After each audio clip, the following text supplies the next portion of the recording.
Hi, I'm John. And I'm Julie. We're the hosts of the Hartford Fund's Human Centric Investing Podcast. Every other week, we're talking with inspiring thought leaders to hear their best ideas for how you can transform your relationships with your clients. Let's go. Sean, welcome to the Human Centric Investing Podcast. We're so excited to have you here with us today. I'm so excited to be here. Thank you, Julie. Thank you, John, for the invitation. It should be a fun discussion, so I'm pumped.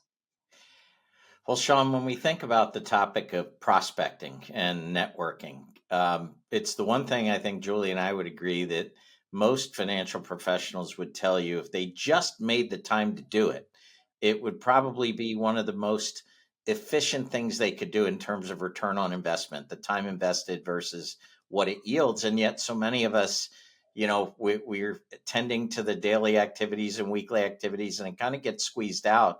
But part of that, I think, is because we just think of, networking doesn't seem to have a process to it.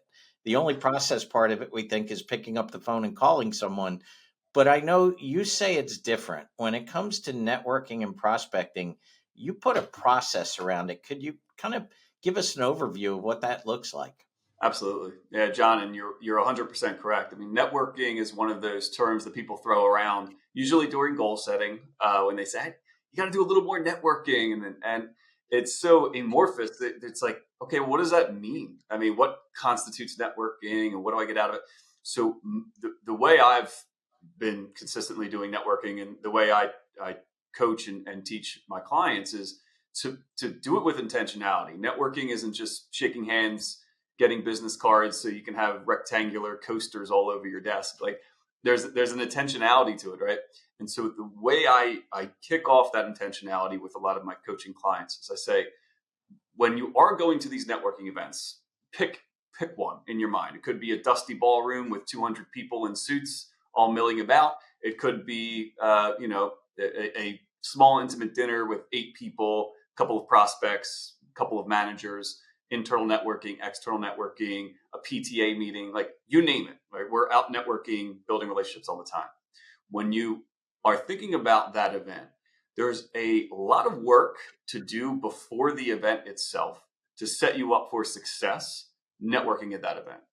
Keeping in mind, of course, you're investing your time, right? And we are shrewd investors of our time. And what's the return on that time going and meeting people and sustaining organic conversation and all of that stuff, the stuff that, we push off. What's the return on it? And so what I tell people is the preparation that you do before the networking event itself is even more important than actually going to the event. And so I start with that framework. And that framework, and I talk about in my book, is I have an APQ prep guide that I created that I've used for years. And it's very simple: audience, purpose, and questions. And so before I walk into a room in which there's people I don't intimately know, and I'm tasked with creating and sustaining organic conversation and possibly finding some business connections and all of that good stuff, I want to ask myself, who's in the room? The audience is key.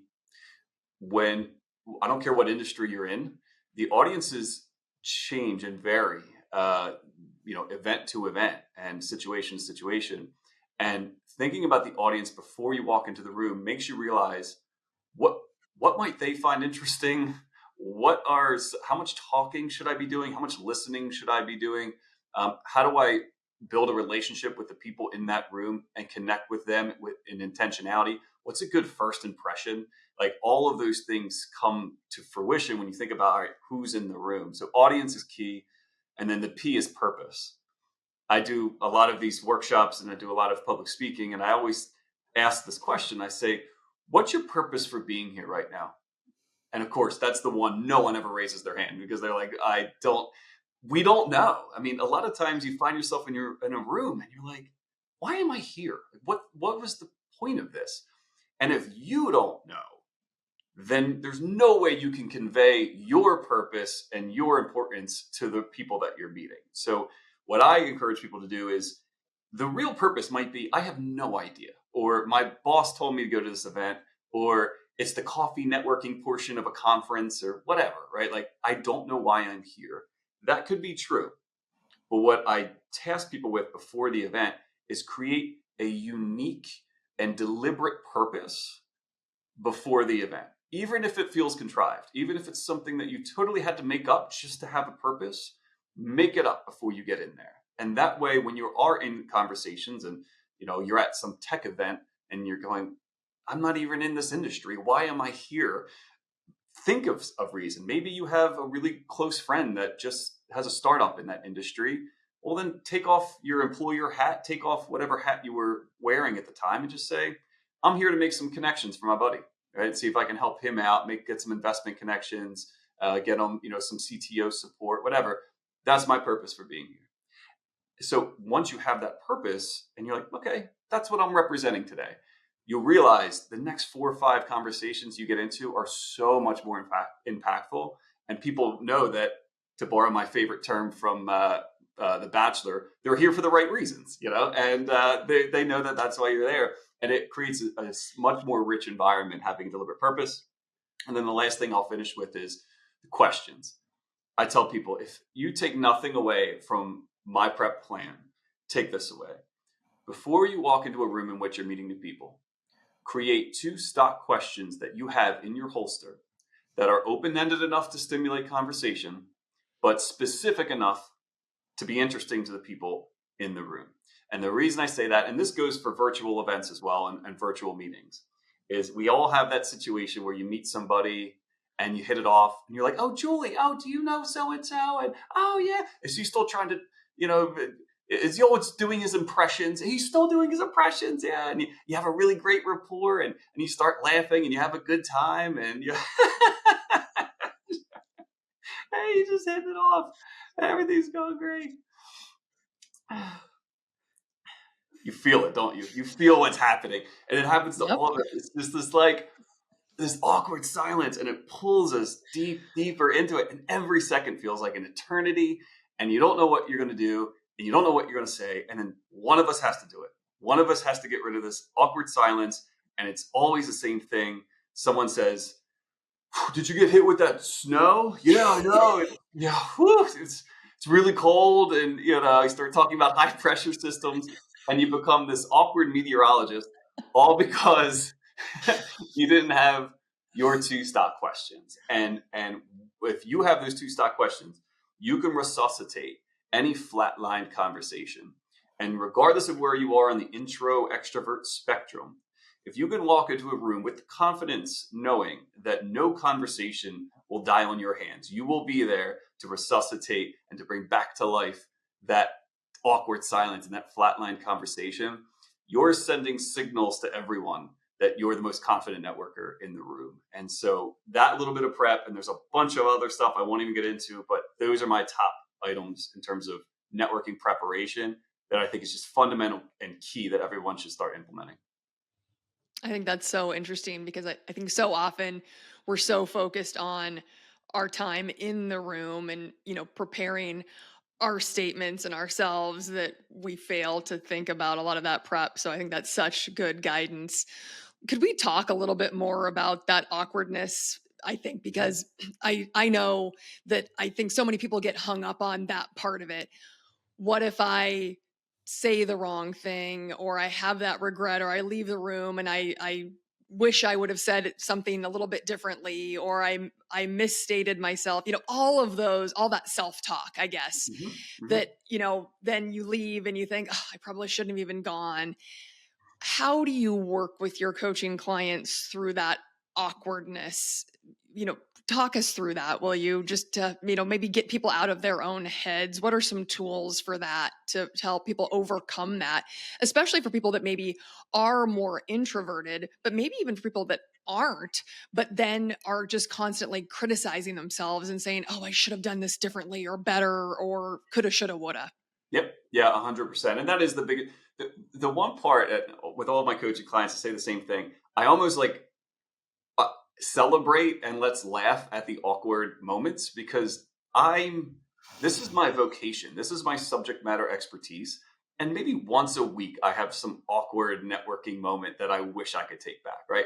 And I'm a self-described expert. And I constantly find myself in these situations where I go, why did I say that? I was on one earlier and I'll leave, of course, details out in case they're listening to the podcast. But there was a situation in which someone gave someone a nickname that had to do with appearance, and it wasn't like too mean. It was just like a general thing, like, oh, the person with the, something about the appearance, and the person that we were talking to had the same thing, and I'll say what it was. It was a bald head, and I as soon as I contributed to the conversation, but as soon as that happened, I'm like, oh, like that, you could feel it. It was like, oh man. And so we all talked over it and we acted like it didn't happen. But afterward, I had a call with that individual and we laughed through it. And I was just like, this is just how it happens. So overarching theme here is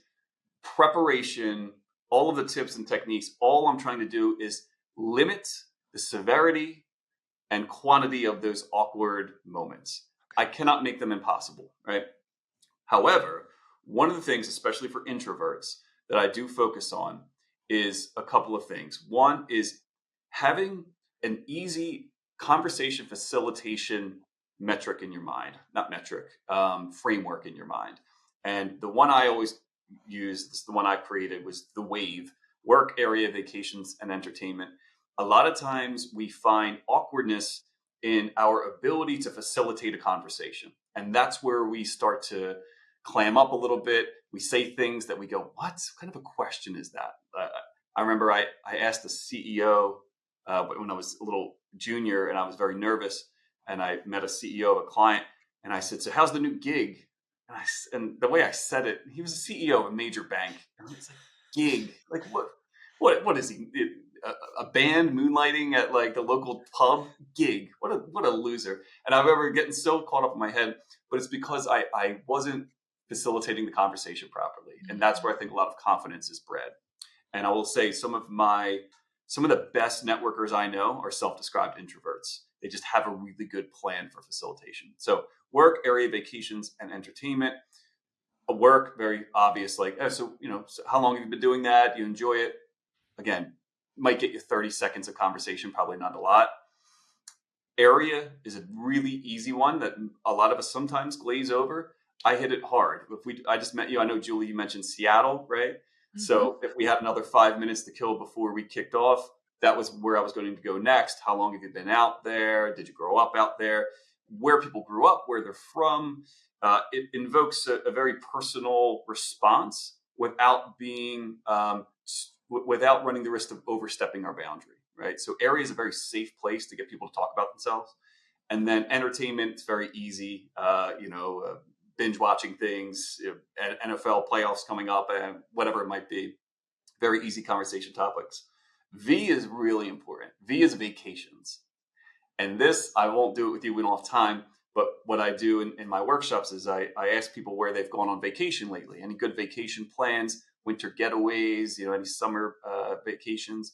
And when people tell me about their recent vacation, we maybe one or two more scoping questions. And I say, you don't realize what I was doing.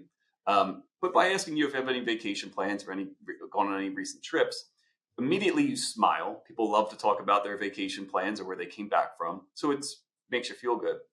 But also that person, when they tell me about their vacation, tell me everything I need to know about their family life. And that is a big a silver bullet question I think everyone should have in their holster to avoid the awkwardness of assuming something about your life and going down a conversation topic that doesn't apply to you. Because I don't know if you're married or not. I don't know if you're recently divorced. I don't know if you're trying to have kids in Canada. I don't know anything about you.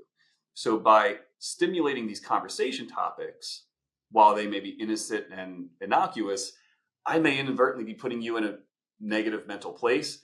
And I see way too many people fall into that trap. So by asking any good vacation plans, any good trips coming up, I feel getting all of that information about someone's family life, all you're doing is green lighting safe conversation topics you can go down, and then keeping others red until you find out additional information. I think that's a really, really good tip for a lot of the introverts that feel awkward facilitating 15 minutes of conversation, at the jump. Sean, as I thought about your APQ that you talked about, the audience, the purpose and the questions. Julie and I and members of our team participate in hundreds of networking events. We're typically the invited guest speaker, but we see how all kinds of different financial professionals experience these events. And one thing that we always instruct people to do when they're putting together an event is have a purpose when you make the call to invite someone, right? So why is it that you thought of me to invite, unless it's just a pure social event kind of thing? Mhm. But hey, I thought of you today, Sean. I remembered about you telling me about caring for your parents, right? We're Mhm. having an event in a few months where we're going to get some folks together to hear some information on this. I think you'd really, really benefit from our standpoint. It's funny you said audience, because I will tell everyone the most important thing for me is understanding who the audience is, who's Yes. in Right. the room. Are they from a same professional background? Are they retired? Are they still working? Are they prospects? Are they current clients? Like all these questions that are in my mind, I would really stress that financial professionals think about before either designing or participating in a networking event. So I think you are dead on the money. I would just challenge our financial professionals to really think about when we marry those two, audience and purpose. It almost seems like the questions can almost flow out of that, right? That Yeah, are kind of Right. connected to it. So absolutely. I really love that APQ. It's something that will definitely stick in my mind. Great. Yeah, yeah, I couldn't agree more. And I think one of the things too that you mentioned, John, you, you you hit on a key element of inviting individuals for a purpose. Hey, I know you mentioned your parents are getting a little bit older. Here's an event, whatever. Or I know you mentioned that your dad is a small business owner. Here, come to Mhm. the small business event. What you didn't mention, the quiet undertone there is you have that information somehow. And I Right. think that is really key for the earlier career professionals in particular to get that confidence to ask questions and learn about prospects, learn about their clients at a deeper level. I don't have it here to show you, but in my notebook, when I have any prospecting calls or sales calls, in the top right, I have a little box that I do, and it's just bullet points of who they are. And so, like, Julie, for you would be like Seattle, or Mhm. be up things to follow up on, like the potential family gathering, right? Like I would have those things written there. Anything that you divulge to me that's about you, I want to put in that top right. Again, CRM systems and all that's really good for capturing that information as well. But I think all of that is really important. I know so much about my clients, teams that they support. I know, where their favorite vacations, their favorite restaurants, even. Because if I want to invite you out to a dinner, and I know that you're a big fan of, dim sum and a new dim sum place that just opened, that's the place that I'm going to select because I know that's the important thing. So, John, what you hit on was important, is getting that information so that we can create more impactful connection points with our clients and our prospects. So I have a question about, let's say we did all that networking stuff great. We set up a great event. One of the things I always wonder, Sean, is the host of the event stands up before the end of the event and pronounces to everyone, "Hey, hope you had a good time tonight. Just to let you know, we'll be following up with you in the next week." Is it a good thing to announce that to people, or is there a different way to secure follow-ups to a great networking event? That's a great question. I mean, if it's a 2 hour event and there's 60 people in the room, might be tough for you as the host to have direct connections with all 60 people in that time frame. That would be some speed networking that I would just love to meet that person that could pull that off. So yes, time permitting, my follow up metrics that I look at, but the whole framework for capturing those follow up meetings is at its very core. That's what we're here to do, right? If I met you for once and there may have been a connection there, we may have found an opportunity to work with each other, and I never followed up with you, well, then what was the point of this? Like, that was just Right. another night I spent away from my family for Right. no reason. Right? And so I owe it to them, I owe it to myself to follow up. And so, one couple of the key elements I make sure everyone includes in their follow up email, if they want to secure a follow up meeting, is to first be detailed. I see this a lot where people will they'll say, "Hey, John, it was so great meeting you. Hey, let's get together next time you're in the city. Let's grab coffee. Sometime this winter or something." And it's like, okay, I want to get on your calendar, right? I did the outreach, which means I'm coming towards you, which means I probably have something that I want to talk about or work with for you. So I'm making the first move here. And so what am I doing? I'm putting all of the homework on you now. Now, John, you have to go to your calendar. You have to find a date and time that makes sense. I'm giving you all of the homework. And so I tell people, if you want someone to say yes to a follow-up meeting, all they should have to do is say yes. They shouldn't have to pick the time, the date, the location. They should have no homework. Because if I say to you, John, are you free? I always pick like a Thursday, 3 Thursdays from now, 1 to 1:30 or 1 to 1:15, depending upon your schedule. Are you available this date and this time? And then I'll get to the purpose in a second. All you have to do is say yes. If it doesn't work for you, you'll say, no, unfortunately, I'm away that week, but, right? Unless you just say no, in which case I misread this completely. We never had a chance of doing work together. But more likely than not, you're going to get the no, but. And so being very detailed, and you do the homework is what I tell people. And if I'm doing the outreach, I tell people stay away from the Calendly links, book time with me here. That's a really good service, and it's a really good technology support tool. I want to show you the individual part of it, and so for you to click a link and find time with me, again, maybe I'm a little old school on this, but I want you to feel like there's a status thing here. I really want to get on your calendar to get you to click a link that says book time with Sean. A little bit different. I tend to stay away from that. It almost seems like those links work when the customer wants to book time with you, That's right. right? Right. Versus exactly right. when you want time with them, right? 100%. Yeah, 100%. And I have a lot of coaching clients and stuff, so they use those links to find a time that is best for them because this is a part of an ongoing thing with us. But yeah, and then so the other tip I always include with people is to make sure that you are including that purpose. And I said I'll get to the purpose later. When we're sending these follow-up emails, this is like in all my sales days, all the years I've been in sales, there's one slogan it was like nails on a chalkboard to me. And it was, let me buy you a cup of coffee. It was like an old school sales, but let me buy you a cup of coffee. Hey, Julie, let's find time to connect. Coffee's on me. And it bothered me. The coffee doesn't bother me. The coffee is a vehicle through which you have a meeting. It's the same as breakfast, lunch, dinner, drinks, whatever. That's not the problem. The problem is why.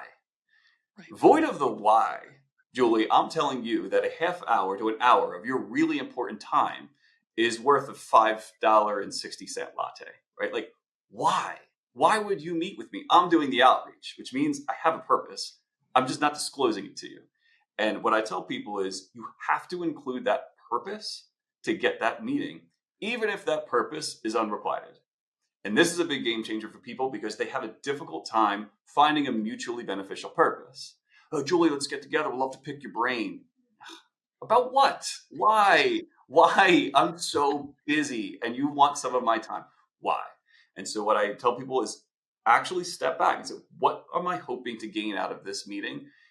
I would love to include how I can help you as well. But if that's not evident yet, just be honest and say, Julie, I know, through the Human-Centric Investment podcast, I know that you have of 3 other guests that I would love to get to know. Would love to maybe grab a half hour and see if you'd be comfortable making these introductions for me, right? I need your help. And despite what you see in the news or reading the paper, people are pretty cool. And if I include the purpose in there and I'm very transparent with the ask, I mean, you have a really good chance of people giving you that time, knowing what the ask is. And so I think including all of those elements is really, really important when sending these follow-up email requests, follow-up meeting requests. That makes so much sense. I'm curious, Sean, what was your opinion or guidance for all of those financial professionals listening that have gathered these lists of prospects from networking over many, many years, maybe even decades, right? So they have these beautiful lists and they even have notes on these individuals and maybe they've been dripping on them, but they haven't done anything with them. How do they take that list at this point after listening to what you just said, and they're inspired by your words?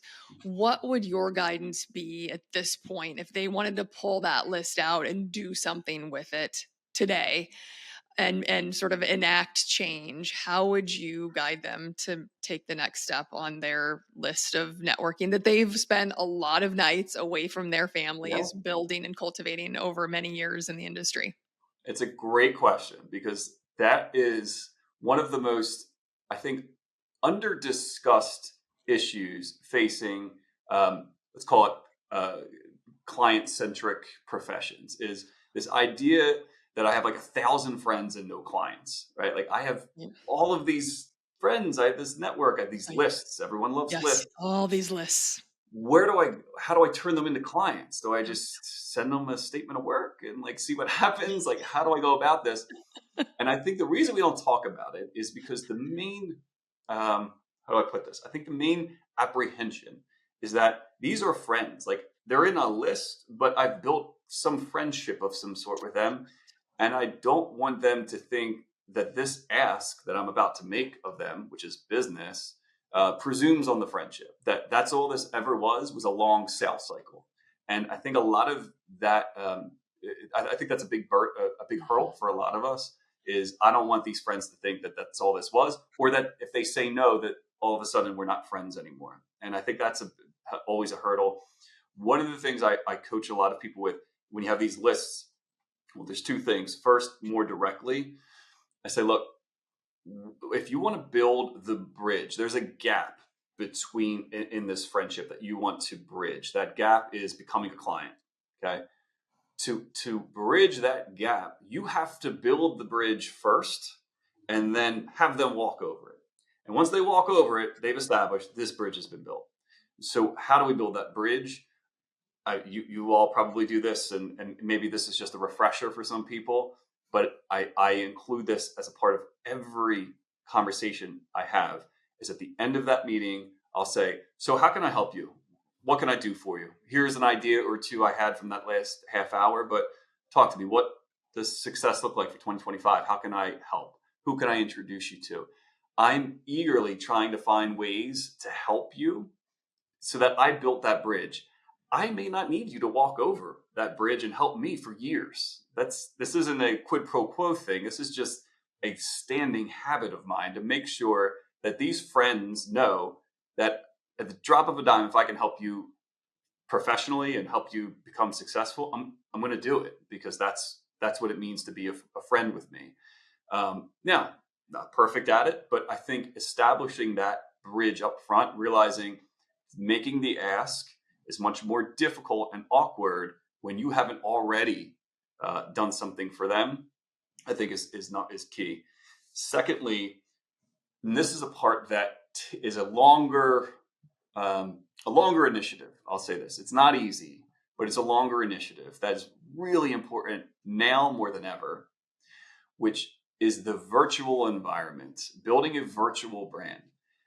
That list is great, but many of them already have advisors and already have consultants and already have support. It could be family members, and no matter how strong the friendship is, you're never going to crack that open.